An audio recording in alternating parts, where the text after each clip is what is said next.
kemeriahannya ialah perisai dan pagar tembok. 请大家站立，我们一起来唱第一首诗歌，来到神的面前。 Jemaat diundang berdiri, mari kita memuji Tuhan dengan pujian yang pertama, Come to His Presence.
Terpuji kemuliaan nama-Mu di tempat yang maha tinggi ya Tuhan. Hingga saat ini kami terus berada dalam genggaman tangan, dalam kuasa perlindungan tangan ya Tuhan. Terima kasih kami mengucap syukur ya Bapa.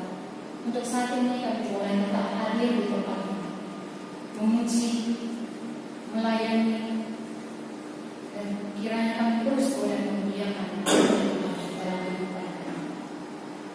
Kami serahkan ibadah ini ke dalam tangan Tuhan, Engkau kuduskan. Hanya di dalam satu nama Tuhan Yesus kami sudah berdoa dan mengucap syukur. Amin. 在圣洁的神面前，我们以谦卑的心来认罪祷告。首先，我们来唱第二首诗歌，在主里的时刻。 Di hadapan Tuhan yang Maha Kudus, marilah kita rendah hati, mengakui dosa. Sebelumnya, marilah kita memuji Tuhan dengan pujian yang kedua, In His Time.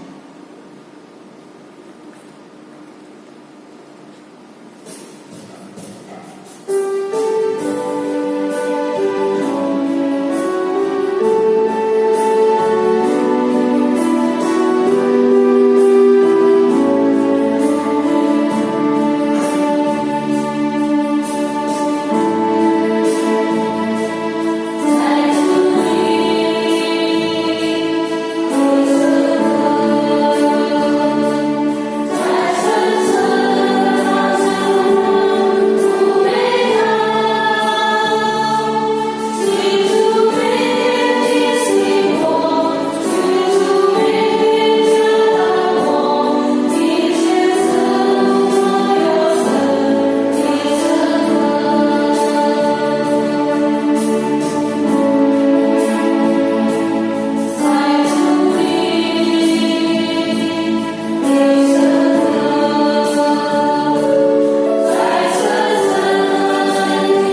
Yesaya 43ayat 25，我们还没有最祷告之前，我们来读一段经文，在以赛亚书第43章25节，我们一起来念。唯如我为自己的缘故涂抹你的破坏，我也不纪念你的罪恶。Aku lagi yang menghapus dosa pemberontakan, karena aku sendiri dan aku tidak mengingat-ingat dosamu. Kami silakan dan silakan.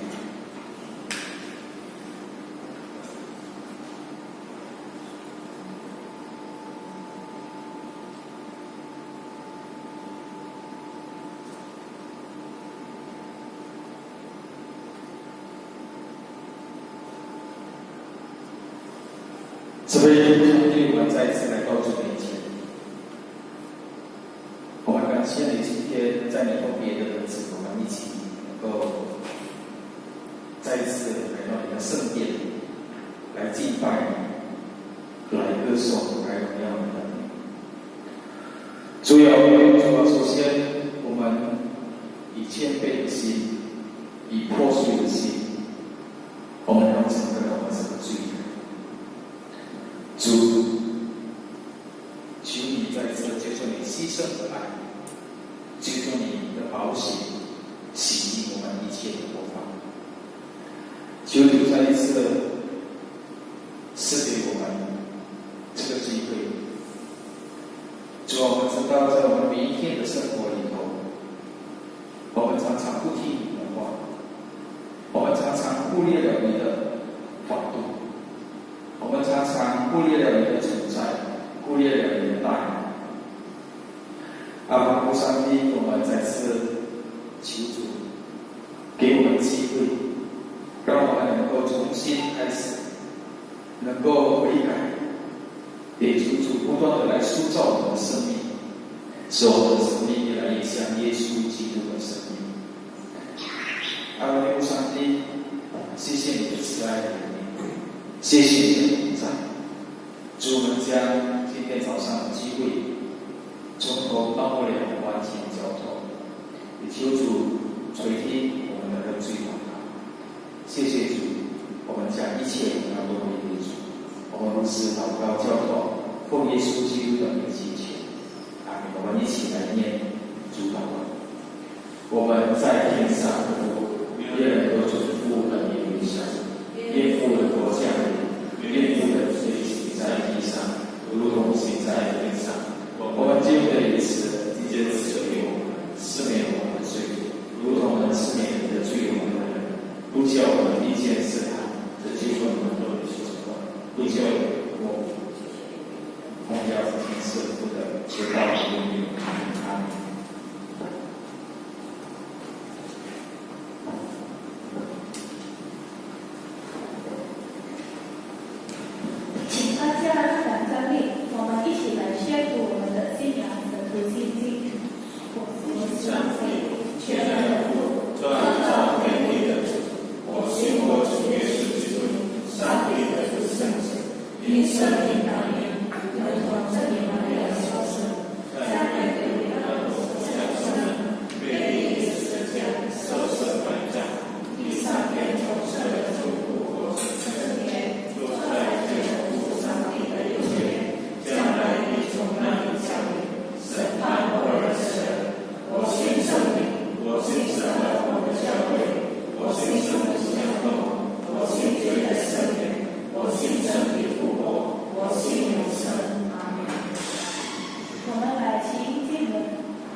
心照有舌，身外有舌，保守有舌，舍弃有舌，事业有舌，文物有舌，净化有舌，言语有舌。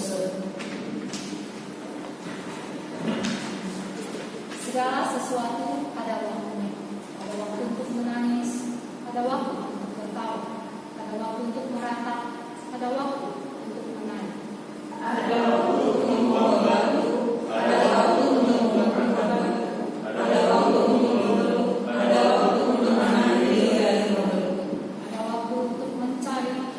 waktu untuk membiarkan, ada waktu untuk menyimpan, ada waktu untuk membuang. Ada waktu untuk merobek, ada waktu untuk mencari, ada waktu untuk berdiam diri, ada waktu untuk berbicara.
Bapak Ibu dikasih oleh Tuhan, Shalom. Bapak Ibu dimanapun berada pada saat ini, mungkin kita ada yang berpisah karena jarak, karena ruang dan waktu, tapi kita percaya bahwa perlindungan Tuhan akan selalu beserta dengan kita. Dan kiranya tetap ada sukacita dan damai sejahtera di antara kita. Amin. Mari sebelum kita masuk di dalam doa, sebelum kita mendengarkan firman Tuhan. Bapak Ibu, mari kita berdoa. Tuhan, kami berdoa, bersyukur Tuhan pada hari ini dalam segala keadaan yang kami alami. Kami tetap bisa bersekutu, kami tetap bisa bersatu di dalam tubuh Kristus ya Tuhan. Dan kami pada hari ini menggunakan firman-Mu, biar firman yang ada menguatkan, menghibur, dan juga mengingatkan kami tentang kehidupan kami selama kami ada di dunia ini. Terima kasih ya Tuhan, berkarya dan biarlah Engkau Kudus-Mu berleluasa bekerja dalam hati kami. Terima kasih ya Tuhan, di dalam nama Tuhan Yesus kami berdoa. Amin. Bapak Ibu sekalian Tuhan, walaupun kita pada hari ini banyak kegiatan yang tidak bisa kita kerjakan bersama-sama, ya. Kali pertama kita harap pada saat ini bersatu itu tidak baik, gitu ya. Biasanya bersatu itu baik, tapi hanya dalam konteks saat ini bersatu tidak baik, ya. Karena kita tahu sendiri, ya, kita terbatas mengerjakannya dan ada pandemi yang luar biasa yaitu COVID-19, ya. Tapi itu tidak akan membatasi kita sebagai orang percaya tetap bersekutu dan tetap bersatu dalam tubuh Kristus pada hari ini. Bapak Ibu kasih dalam Tuhan, diberitakan pada awal tahun bahwa virus ini sudah diketahui pertama kali muncul di pasar hewan dan makanan laut di kota Wuhan. Ya, pada tanggal 21 Januari 2020 sudah ada 218 warga Tiongkok yang tertular virus corona dan 4 orang meninggal. Ya, satu berita yang awalnya kita sebagai Indonesia biasa saja, ya, biasa saja. Oh, itu mungkin terjadi hanya virus di China dan sebagainya. Lalu virus corona ini menyebar ke 18 negara. Ya. Menurut WHO jumlah penyebaran ini telah meningkat ke tanggal 30 Januari. Ya, tadi awal ketemu dari tanggal 21. Begitu beberapa hari kemudian langsung meningkat sampai pada tanggal 30 Januari 2020 WHO menyatakan darurat global terhadap wabah virus yang kita sebut corona pada saat ini. Bapak Ibu sekalian Tuhan, dan selanjutnya kasus pandemi virus corona terus menyebar ke seluruh dunia yang tidak diketahui bagaimana penyebaran ini bisa begitu cepat sekali. Sampai saat kita hari ini di Indonesia, sehingga membuat kita harus menjaga jarak, ya. Seperti Bapak Ibu yang ada dulu di tempat ini hari juga datang agak jaga jarak, ya. Betul nggak? Karena itu juga himbauan dan berita-berita setiap hari kita lihat di WhatsApp, kita lihat di TV dan sebagainya. Dunia mengalami dampak yang luar biasa, dan mungkin ada negara di luar sana di luar Indonesia yang mengalami berjuang luar biasa pada hari-hari ini. Lalu kemudian pada tanggal 14 Maret jumlah kasus virus corona harian di Wuhan untuk pertama kalinya turun ke 1 digit selama 2 kali turun. Ya. Wuhan dan Tiongkok adalah kota yang paling terdampak dari virus ini karena bermula dari situ, dan pada tanggal 14 akhirnya mereka pada 1 malam 0 kasus yang terdampak.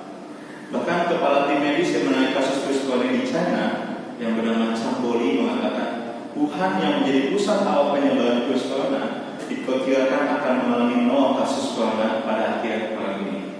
Ya, mereka sebentar lagi akan pada 1 titik selesai. Kita sedang berjuang, kita sedang melawan. Bapak Ibu kasih dalam Tuhan, sebuah berita yang menghebohkan dunia awal ini menyita perhatian dan energi kita selama ini. Amin. Akhirnya di negara asalnya virus ini pun menemukan titik akhirnya. Walaupun di beberapa negara masih berjuang untuk mematikan rantai penularan ini, termasuk kita sekarang di Indonesia. Apa maksud semua ini yang saya katakan? Bapak Ibu, saya ingin katakan bahwa pada suatu titik semua akan berakhir. Ada waktu untuk segala sesuatu terjadi di dunia ini, dan ada sesuatu di dunia ini akan selesai. Segala sesuatu di dunia ini ada masa, ada waktunya. Itu artinya juga bahwa hidup kita juga termasuk di dalamnya. Kalau di Facebook itu ada istilah timeline, ada garis kehidupan, ada timeline, garis hidup kita. Bapak Ibu, hidup kita juga ada timeline. Dan hidup kita, timeline kehidupan kita berjalan lurus sampai pada suatu titik kehidupan ini selesai. Ada masa kita lahir, ada masa kita berakhir. Tetapi pertanyaannya, kita mau isi dengan apa masa hidup kita selama kita masih ada di dunia ini? Seperti pandemi virus ini, ada 1 titik dia akan bermula begitu dan sebagainya. Pada suatu titik akan selesai. Hari ini kita akan belajar dengan firman Tuhan yang kita pelajari untuk segala sesuatu ternyata ada waktunya. Mari kita membuka kitab kita dari Pengkhotbah pasal 3 ayat 1 sampai ayat yang ke-15. Pengkhotbah pasal yang ketiga ayat 1 sampai ayat yang ke-15. Saya akan bacakan untuk setiap kita.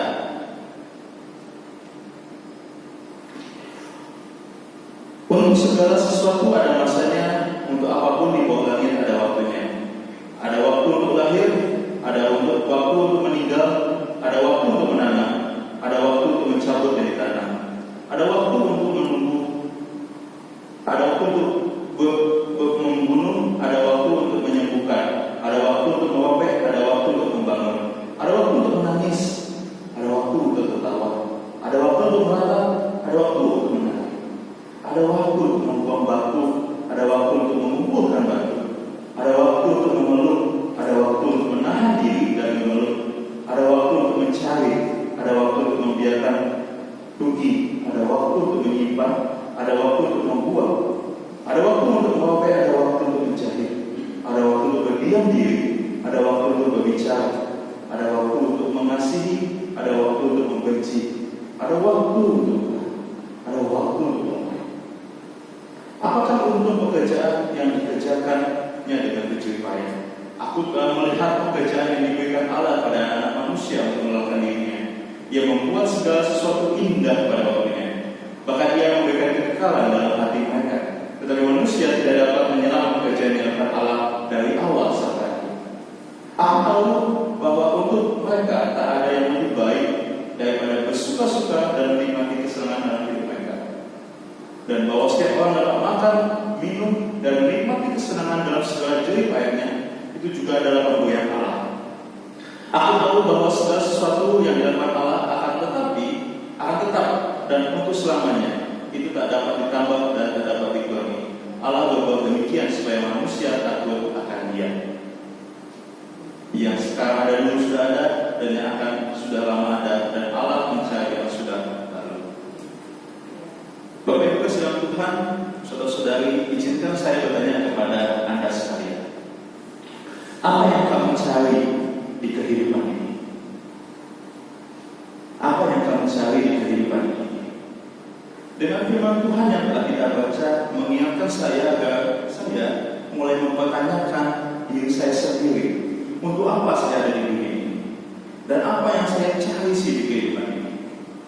Ketika saudara-saudara sedang bertanya cari apa di kehidupan ini, hari ini kita belajar dari khotbah. Pelajaran apa sajakah yang kita dapat melalui pelajaran pada firman Tuhan hari ini? Yang pertama, tidak ada sesuatu pun yang terjadi secara kebetulan. Saya ingin bertanya, bagaimana Anda mendefinisikan kehidupan? Hal itu akan menentukan masa depanmu, cara kamu melihat kehidupan, dan mempengaruhi cara Anda memanfaatkan waktu. Juga mempengaruhi bagaimana Anda membelanjakan materi uang Anda, bagaimana Anda menggunakan talenta Anda, menilai hubunganmu dengan sesama dengan orang tua, dan juga bagaimana kamu menikmati setiap berkat-berkat yang kalian dapatkan. Kalau kita memandang kehidupan ini bahwa tidak ada terjadi secara kebetulan, maka itu akan menghasilkan bagaimana kita saat ini akan bertindak. Saya percaya bahwa kehidupan Bapak Ibu dan saudara-saudari saat ini bukanlah sebuah kebetulan. Dan walaupun kita semua yang hidup di tahun 2020 sedang mengalami pandemi ini, itu juga terjadi bukan karena sebuah kebetulan. Dan semua peristiwa yang terjadi dalam hidupmu dan hidup saya terjadi di dalam anugerah Tuhan. Kalau kita baca dari ayat 1 sampai ayat 9, penulis kitab Khotbah dengan jelas tujuan agar setiap orang yang membaca kitab ini menyadari bahwa ada masa, ada satu periode yang ditetapkan, dan ada waktu kejadian yang ditentukan sebelumnya. Untuk semua yang terjadi di bawah matahari ini, artinya di bumi ini, kejadian-kejadian yang kelihatan kebetulan, semuanya merupakan bagian dari sebuah rencana yang sangat besar. Ada kemungkinan besar bahwa penulis kitab Khotbah ini adalah Raja Salomo.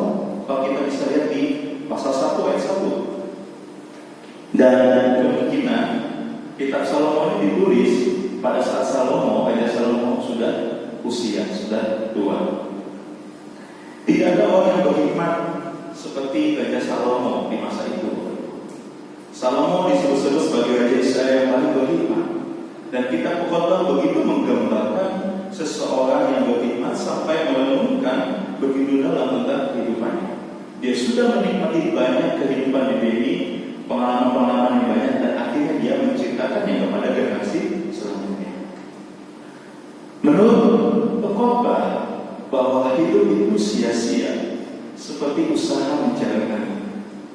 Karena Salomo memperlihatkan kepada semua orang ketika dia sudah menjadi tua, dan segala sesuatu yang pernah dia rasakan, dia pernah dapat, pada saat itu dia sudah alami, dan dia menemukan bahwa semuanya itu adalah sia-sia. Bapak Ibu kasih dalam Tuhan, Salomo jatuh di dalam dosa. Ya, kita tahu kalau kita belajar tentang kisah Raja Salomo ini, dia adalah orang paling berhikmat, dia orang yang paling sukses. Lalu dia jatuh kepada penyembahan berhala, istri-istrinya, guni-guninya, manusia dan sebagainya. Diceritakan ketika bahwa dimulai dari Salomo lah kerajaan Israel terpecah menjadi dua. Dulu kerajaan Israel bersatu, satu kerajaan pada puncak kejayaan. Tapi dimulai dari Raja Salomo lah kerajaan Israel terpecah menjadi dua. Ya, pertama kerajaan Israel yang telah disebut Samaria, lalu kerajaan selatan disebut Yehuda. Bapak Ibu kasih dalam Tuhan, Salomo merenungkan segala sesuatu yang sudah terjadi dalam kehidupannya. Bahwa segala sesuatu ada masanya, segala sesuatu yang kita kerjakan ada waktunya. Dan dia mau, firman Tuhan mau mengajarkan kita pada generasi selanjutnya, termasuk kita saat ini, menyadari bahwa hidup ini terjadi bukan sebuah kebetulan. Walaupun bukan kebetulan, tapi ada yang harus kita tanggungjawabkan. Bapak Ibu kasih Tuhan, bila saya menemukan pernikahan saya dengan istri saya, seakan-akan sepertinya terjadi kebetulan. Ya. Tetapi kami sama-sama percaya kalau ini bukanlah sebuah kebetulan, tetapi sebuah rencana Tuhan. Awal kami bertemu itu tahun 2020. Ya, kita kenalan tahun 2010. Ya, maksudnya 2010. 2020 baru saja, gitu ya. 2010 kami awal bertemu. Ketika kami bertemu waktu itu di acara sebuah konferensi gereja-gereja Tionghoa sedunia di Bali. Pada saat itu kami sama-sama seorang volunteer dari utusan STT kami masing-masing. Dia dari yang di Jakarta, saya di Bandung. Lalu kami bertemu di suatu event yang akbar yang besar seperti itu. Dia bagian hospitality, saya bagian akomodasi. Pada suatu ketika saya dengan dia, yang istri saya, harus menangani satu event Kapitas Recta dalam satu acara. Jadi kami berdua Kapitas Recta yang koordinatornya. Ya. Pada saat itulah kami saling mengenal, mulai saling tukar nomor dan chat gitu ya. Situlah mulanya. Lalu setelah acara itu selesai 2010, kami pulang ke daerah kami masing-masing. Lalu kami kontak, gak lama lalu lost contact. Sekitar 6 tahun kemudian, tanpa kami sadari dan kami tidak tahu, akhirnya kami bertemu kembali di Medan tahun 2016. Padahal pada waktu tahun 2010 istri saya masih punya pacar, saya juga masih punya pacar. Tahun 2016 kami bertemu kembali dengan status yang berbeda. Dia sudah tidak punya pacar, dia jomblo 1 tahun, dan saya juga sudah single, gitu ya. Tahun 2016 kami bertemu tanpa kami rencanakan dan kami tidak tahu. Kami bertemu di sebuah retreat remaja. Saya bawa anak remaja dari Merjika ke Brastagi. Dia sebagai pembina remaja dari Kisaran. Kami di situ bertemu dan kaget. Oh, kamu punya di sini? Iya, saya di sini dan sebagainya. Akhirnya kami kontak, kami komunikasi kembali, dan tidak lama kami berhubungan pacaran dan sebagainya. Sampai saat ini kami sudah mencari kurang lebih 3 tahun, bahkan hampir 3 tahun. Saya percaya kalau saya renungkan kehidupan saya ini, sekilas sepertinya kok kebetulan, sekilas sepertinya kok tidak sengaja bisa bertemu. Tetapi bagi kami percaya bahwa itu adalah rencana dari Tuhan yang besar bagi hidup kami. Bapak Ibu kasih dalam Tuhan, begitu juga saya percaya dalam kehidupan saudara-saudari. Saya yakin kalau hidup Anda bukanlah sebuah kebetulan. Kalau saat ini kamu melayani di tempat ini, kalau saat ini engkau mau beribadah di tempat ini, kalau saat ini kamu bikin keluarga yang seperti itu, pasti ada rencana Tuhan.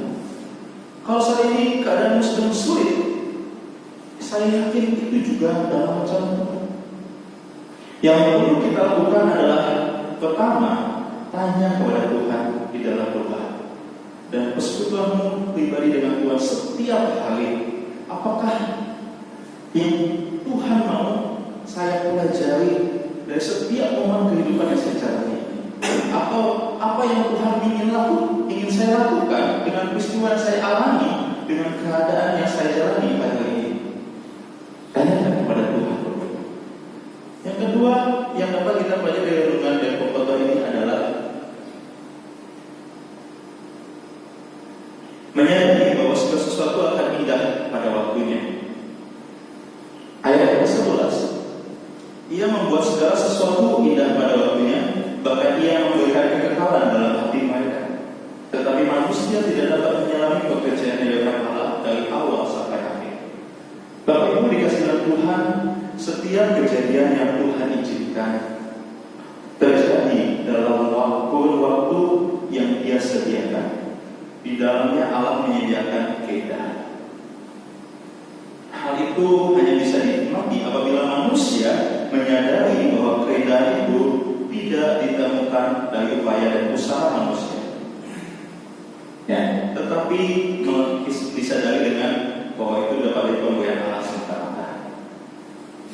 Bapak Ibu, Allah memiliki waktu untuk menyatakan rencananya dalam kehidupan kita. Dan waktu Tuhan itu tidak pernah terlalu cepat atau sebaliknya terlalu lambat. Waktu Tuhan tidak pernah ditentukan oleh keadaan manusia.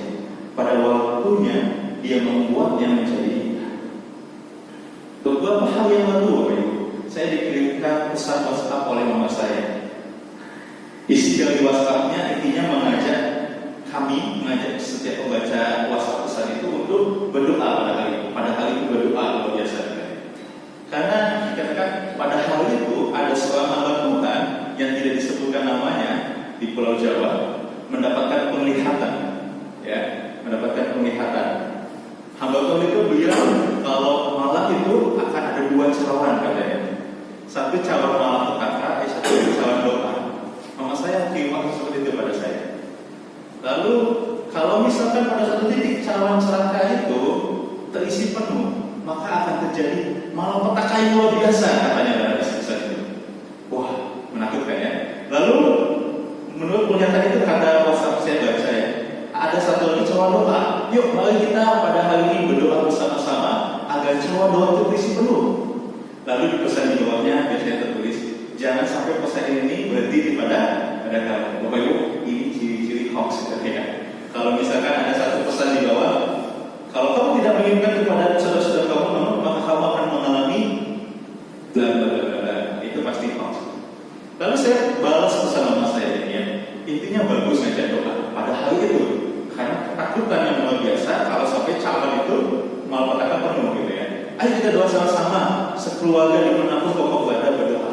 Lalu saya jawab pada mama saya, nah, nggak perlu ada penglihatan itu. Kami setiap malam, setiap hari berdoa. Tidak bergantung pada ambatan itu ada penglihatan dua calon itu. Setelah saya bilang itu, mama saya terdiam dan bilang, oh iya, betul juga. Kok iya? Ayo kita setiap hari berdoa.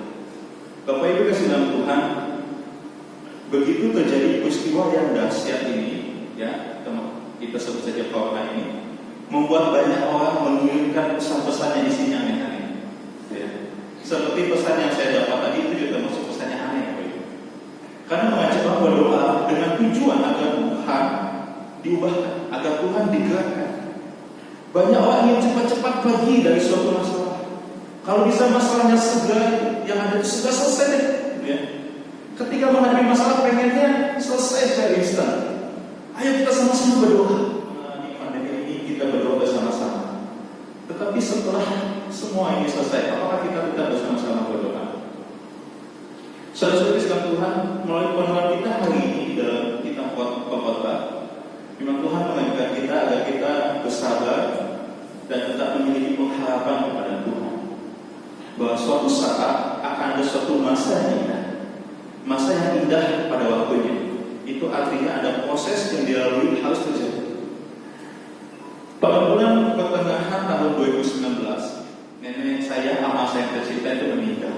Ya. Itulah momen pertama kali saya pribadi merasakan yang namanya kehilangan. Ya. Pertama kali saya merasakan gimana rasanya kedukaan. Kalau dulu saya datang ke rumah duka, bantu pelayanan kedukaan, saya tidak ada rasa sedih di dalam hati, biasa saja. Gitu. Tapi pada saat itu momennya saya akhirnya merasakan, oh ini rasanya kehilangan itu. Bapak Ibu kesehatan saya dengan ama saya itu begitu dekat, gitu ya. Karena saya cucu paling besar dari anak yang paling besar. Tapi mungkin saya bukan cucu yang paling disayangi, tapi saya cucu yang paling lama dekat dengan dia, bantu dia masak, bantu dia jualan dan sebagainya. Ketika itu saya masih di Taiwan. Mendengar ama saya meninggal, saya menangis sedih, berduka, bisa hampir 1 minggu. Bisa tanyakan istri saya. Di kamar, di kampus saya 1 minggu menangis. Kenapa? Karena momen itu saya tidak bersama-sama dengan ama saya. Yang membuat saya sedih adalah hanya hitungan minggu saja saya akan pulang ke Indonesia. Saya bilang dalam hati kamu saya, ama kenapa gak tunggu saya pulang? Kenapa gak tunggu? Padahal bentar lagi loh saya pulang. Kenapa gak tunggu bentar lagi aja gitu? Saya nangis sepanjang minggu, Bapak Ibu. Saya mengikuti acara penghiburan secara online pada saat itu ya.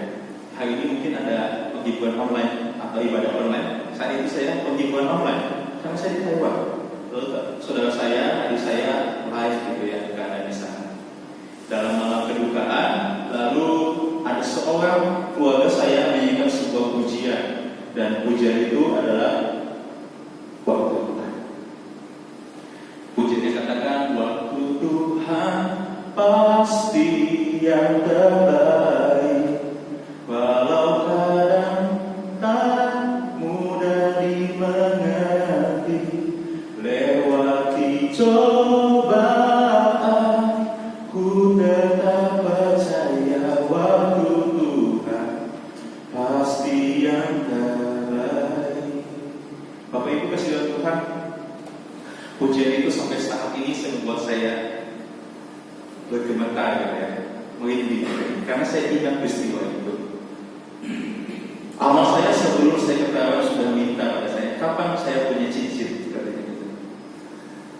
saya cincin. Saya bilang betah ya mah, kami 2 tahun di Taiwan betah aja.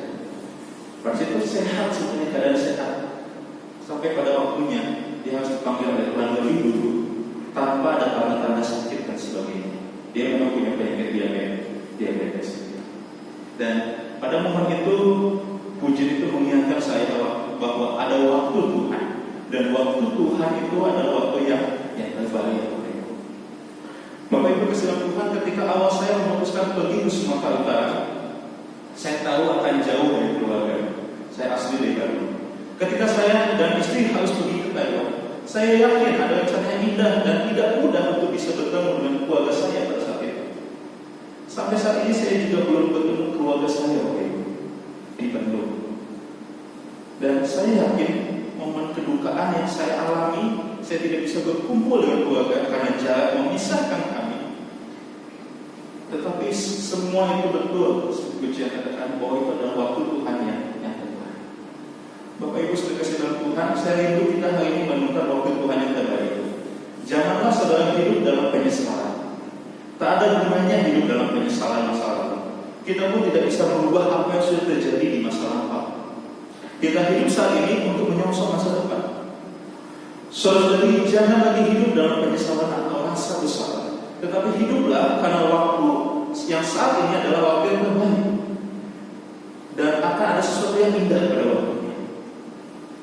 Kita tidak akan selamanya dalam kondisi seperti ini. Kita tidak akan selamanya berkumpul secara online. Kita percayakan kepada Tuhan bahwa suatu waktu kelak kita akan berkumpul bersama-sama kembali. Kita tahu ini, dimanapun Bapak Ibu Saudara dengan keluarga dan pekerjaan kita akan berjalan seperti normal. Kita tidak usah khawatir, kita tidak usah takut. Biar pandemi lewat, kita percaya ada waktu Tuhan yang terbaik, yang indah.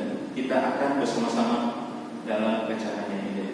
Yang selanjutnya firman Tuhan mau kita pelajari pada hari ini apa? Yang ketiga, hiduplah untuk Tuhan. Segala sesuatu ada waktunya, dan waktu kita selama dunia ini sungguh sangat terbatas seperti itu. Bahkan tidak tahu kapan akan berakhir. Lalu kalau kita tahu hidup ini terbatas seperti itu, kita hidup untuk siapa dan untuk apa? Pengkhotbah menjelaskan kepada para pembacanya bahwa hiduplah untuk Tuhan. Di ayat yang 14, aku tahu bahwa segala sesuatu yang depan Allah akan tetap ada untuk selamanya. Itu tak dapat ditambah dan tidak dapat dikurangi. Allah membuat demikian supaya manusia takut akan Dia. Kita pengkhotbah mengatakan bahwa waktu akan selalu ada, walaupun kita tidak akan selalu ada. Orang-orang hebat di masa lalu pada akhirnya meninggal. Dia dikenang, tetapi waktu itu terus berjalan, bumi berjalan seperti biasa. Ketika saya pun meninggal, dan saya akan meninggalkan dunia ini, tapi bumi terus berjalan. Kita akan mungkin meninggalkan keluarga, tetapi semuanya akan berjalan, tidak akan berhenti. Tapi semua yang terjadi dalam ruang dan waktu ini dikerjakan oleh Allah agar kita hidup akan takut akan Dia. Bapak Ibu kasih Tuhan, takut akan Tuhan tidak sama dengan takut akan hantu. Ya, kalau takut Tuhan, jadi takut hantu, gitu ya. Makanya jangan sampai kebalik, gitu ya. Kalau takut hantu, saudara takut hantu, ya. Kalau ada saudara ini yang takut sama hantu membuat kita jadi apa? Merinding, gitu ya. Menjadi ketakutan, merinding, buru-buru dan sebagainya, bukan? Ya. Tetapi takut akan Tuhan memberikan kita untuk agar kita memberikan segala kemuliaan kita bagi Tuhan. Takut akan Tuhan membuat kita memuliakan Dia. Saudara yang dikasih Tuhan, Allah mau agar hidup kita memuliakan Dia.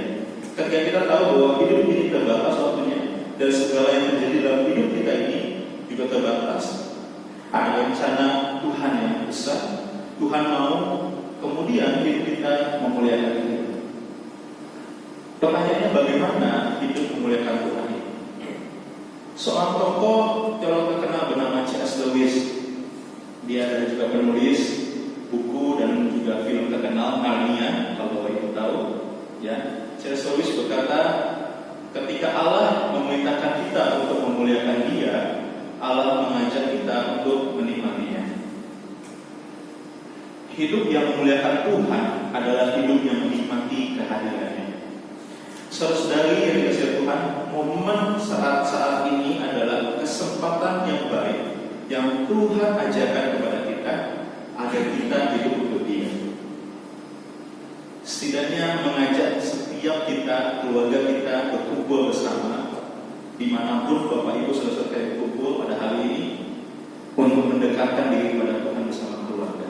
Inilah momen yang selama ini kita jauh dengan satu keluarga dan yang lain. Momen agar kita mengandalkan Tuhan. Setidaknya keadaan ini saat ini mengajarkan satu hal bahwa manusia itu lemah dan rapuh. Oleh benda yang kecil disebut virus dapat merontokkan segala jenis manusia dengan sistem yang ada. Virus itu tidak memandang apapun. Siapapun berpotensi dapat kena. Dia tidak melihat engkau kaya atau engkau miskin, engkau hebat atau kurang terpandang, semuanya bisa terpapar. Keadaan ini setidaknya merontokkan kepongahan manusia dan kesombongan manusia agar tunduk dan menyadari keadaannya membutuhkan Tuhan. Hari ini Tuhan mau mengajarkan kepada kita agar hidup kita, hidup Bapak Ibu saudara sekalian, hidup untuk Tuhan. Saat pandemi ini melanda Indonesia atau setelah pandemi ini selesai, Tuhan mau agar kita tetap hidup untuk Tuhan. Buanglah jauh-jauh pikiran yang sombong, buanglah jauh-jauh segala konsep diri superior. Hari datang kepada Tuhan dengan merendahkan diri dan datang kepadanya bahwa diri kita membutuhkan Engkau Tuhan. Kiranya Tuhan menguatkan kita dan mengingatkan kita, dan biarlah apa yang sudah disampaikan menjadi berkat dan sukacita untuk setiap kita. Amin. Mari kita masuk di dalam doa. Tuhan, terima kasih atas kebenaran firman-Mu, mengajarkan kami untuk hidup bijaksana, hidup memperhatikan kehidupan kami yang berkenan di hadapan Tuhan, dan kami tetap memiliki pengharapan besar bahwa segala sesuatu indah pada waktunya. Walaupun kami tahu Tuhan, apa yang terjadi dalam kehidupan kami tidaklah mudah, tapi ajar kami putus besar, ajar kami terus percaya bahwa ada yang Tuhan rencanakan ke depan bagi kehidupan kami. Ya Tuhan, melalui peristiwa-peristiwa yang terjadi pada saat-saat ini ya Tuhan, mengajarkan banyak hal bagi kami, agar kami memperhitungkan, agar kami mulai menyadari akan anugerah dan pertolongan Tuhan. Ajar kami ya Tuhan, keluarga kami, gereja kami, semua perspektif kehidupan kami, agar kami hidup untuk Tuhan. Terima kasih ya Bapa, kiranya firman Tuhan menguatkan, mengingatkan, menegur setiap seperti kami yang mendengarkan kebenaran firman Tuhan pada hari ini. Terima kasih ya Tuhan, di dalam nama Tuhan Yesus kami berdoa. Amin.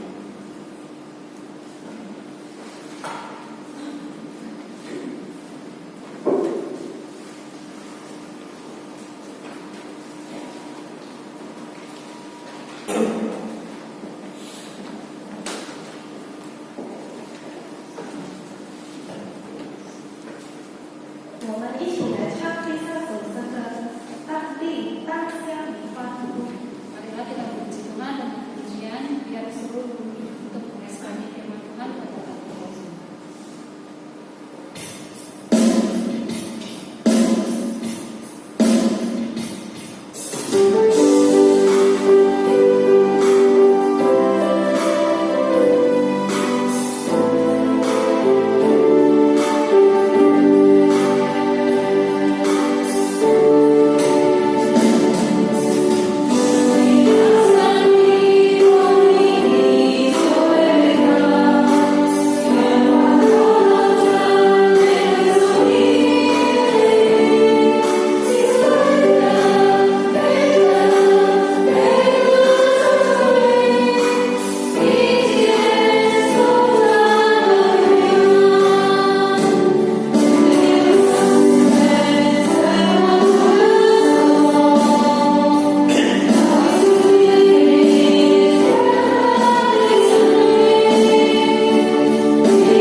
上帝的慈爱与怜悯，圣灵的感动与充满常与大家同在，从今时直到永永远远。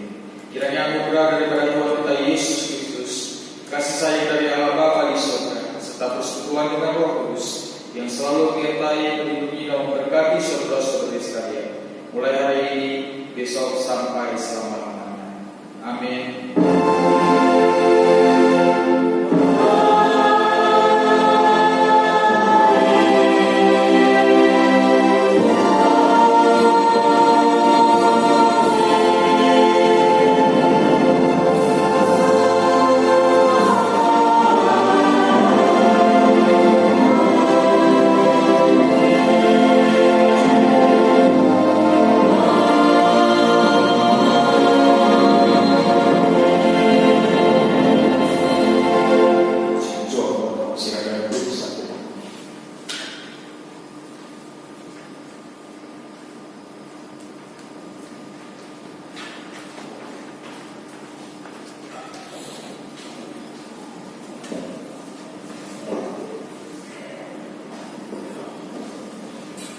Saudara Bapak Ibu yang dikasihi dalam Tuhan, puji Tuhan kita masih bisa di kesempatan pada pagi hari ini untuk beribadah bersama walaupun di dalam kondisi yang meresahkan. Pada pagi hari ini kami berterima kasih kepada Saudara Yudis yang sudah berkenan hadir untuk menyampaikan firman Tuhan. Kiranya Tuhan terus menyertai, memberkati pelayanan beliau dan juga keluarga.